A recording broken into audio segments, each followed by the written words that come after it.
Hi everyone, Gruntle here, and this is my guide to legendary and unique weapons in Borderlands, the pre-sequel.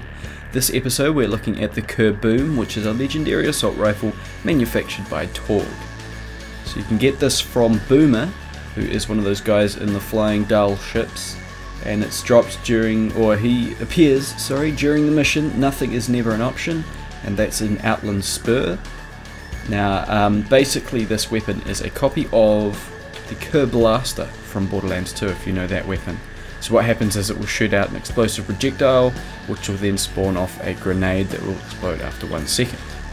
So, explosive projectile, grenade, explodes.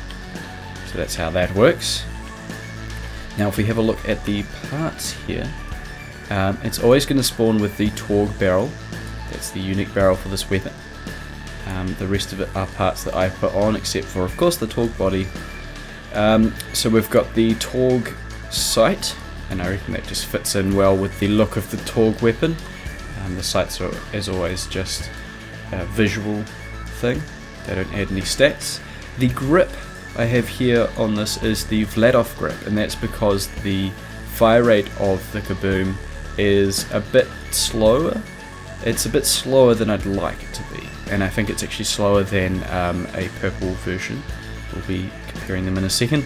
And then we've also got the Dull stock, which is just the best stock in the game for assault rifles, and it is helping with accuracy and recoil reduction and that kind of thing.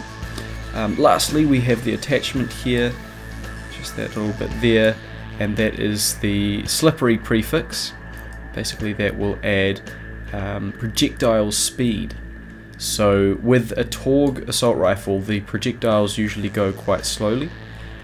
So if you want to kind of be more accurate, and you don't have to lead enemies as much if you have a increase of the of the bullet speed, or you could also have this bit here, this attachment, which gives it the plump prefix, which is adding magazine size, because that's something that's also lacking in the weapon, considering it consumes 4 ammo per shot. Now this weapon will always be explosive damage, as it's a Torgue assault rifle, and that's what they do. Actually I should compare it here to a purple version. Now this has all the same parts as the slippery KerBoom. However, you can see that the damage, reload speed and magazine size are all worse than the KerBoom and the purple version. So the KerBoom is better in all those regards. The only downside with the KerBoom is the fire rate. However, you also get the grenade spawning off, so it almost doubles your fire rate. Not quite, but it adds all that extra damage from your grenade coming off. So you don't need quite as much fire rate. Plus the damage is just insane, so that helps. Now I'll show it firing here. This is the fast projectile speed one. So it's firing off at that guy. You'll notice that you can't get critical hits with this. However, if I hit beside him, the splash damage can hit him. So it's got a high explosive radius. So if you have a group of enemies clumped up, you can hit one of them with that, and you're likely to damage a few of them.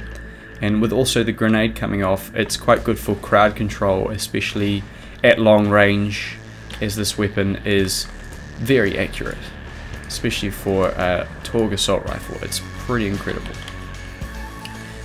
And now if we look with the higher magazine size, you can see that you can shoot for longer. However, it does take a bit more time for the projectile to hit the enemy.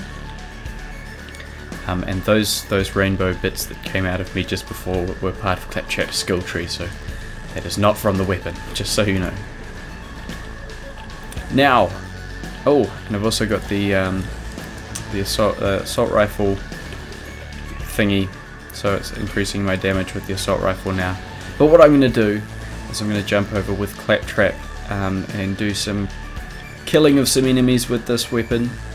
I reckon that Claptrap will be the best with this weapon because of his explosive damage buffs. It's going to help out this weapon a lot. But Nisha could also be a good character with this, as she has the increased critical hit chance with her tombstone skill, However, the low or the slow projectile speed means that any moving enemies will be hard to hit when you're in her showdown mode, as her showdown mode aims in exactly on an enemy, and if they're moving to the right fast enough, the shot that you put off on them when they're there will not hit them when they're over there. So you'd follow them that way and they'd already be over here by the time that your shot got to them. So you have to do a different kind of play style if you're going to use this with Nisha, I reckon.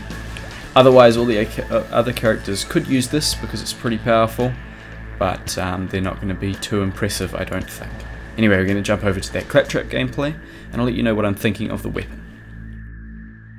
So we're here in Overlook with the KerBoom and Claptrap, and Claptrap of course has his explosive buffs going, and I'm not the greatest with Claptrap because I haven't played very much of him.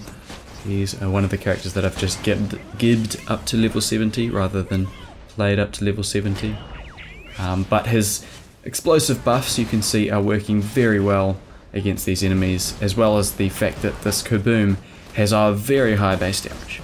So when you get the shots to hit on enemies, it does a heap of damage, and then also the grenade helps to finish them off. The flying enemies are harder to hit because they move around a lot more, and the slow bullet speed of the weapon makes it difficult to aim properly. However, with that attachment to increase bullet speed, it is a little easier to aim. Now, if you want to read more about this weapon, I've left a link in the description to the wiki page as always. You can go and check that out. That's just below the like button. And yes, it's a very interesting weapon. I have enjoyed playing with it, with Claptrap. He's definitely a great character with the weapon. I'm not sure if any other characters will be as good as him, but they'll definitely be something that you should try out because it's not a bad gun. And here, there weren't any more enemies for me to kill when I jumped in all of those grenades, so I ended up having to respawn. Anyway, if you want to see more of these weapon guides from me, make sure you subscribe if you haven't already. And I thank you for watching this video. That's a very weird way to say that. Anyway, I hope you enjoyed the video, and I'll catch you next time.